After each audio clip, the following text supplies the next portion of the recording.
Shabbat Shalom, L'chaim, L'chaim. This week's Torah portion is Shlach.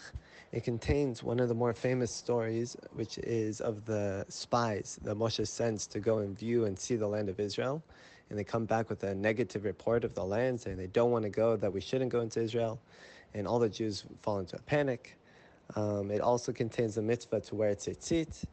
It has a mitzvah to separate challah.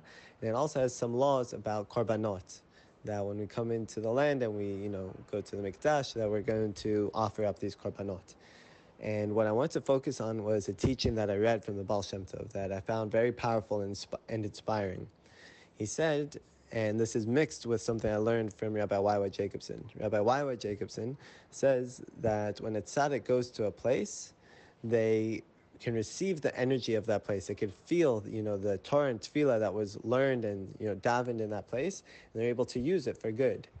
And he brings the story of Reb Zusha and Reb Zusha of Anipoli and his brother Reb Elimelech of Lezhinsk. And he says that they once went to a place somewhere in Eastern Europe. At the time it was called Anschwitz or something like that. It had a name like that. And Reb Zusha said, I cannot stay here. I refuse to stay here. And he left. And this town later became known as Auschwitz. And so he brought this story to illustrate that tzaddikim can go to a place and they could feel the energy of the Torah and Tefillah that was there, but also sometimes the energy that will be there, if it's a place of good, a place of bad. And the reason I bring this story is because the Baal Shem Tov talks about this energy, that a tzaddik is able to go to a rasha, and they're able to use their energy and lift them up. But if this rasha, if this bad person refuses to be lifted up, then the tzaddik can actually use that energy for himself. And he'll use that energy to kind of bolster himself. And so how do I understand this topic? It's like a person who is going to go and try and achieve something new, and he wants people to join him. And all the people say, no, it's impossible, you can't do it. And he says, okay, I will prove all of you wrong. This is how a person says, okay, you are all giving me negativity, and I'm going to take that negativity and I'm going to turn it into my fuel for positivity.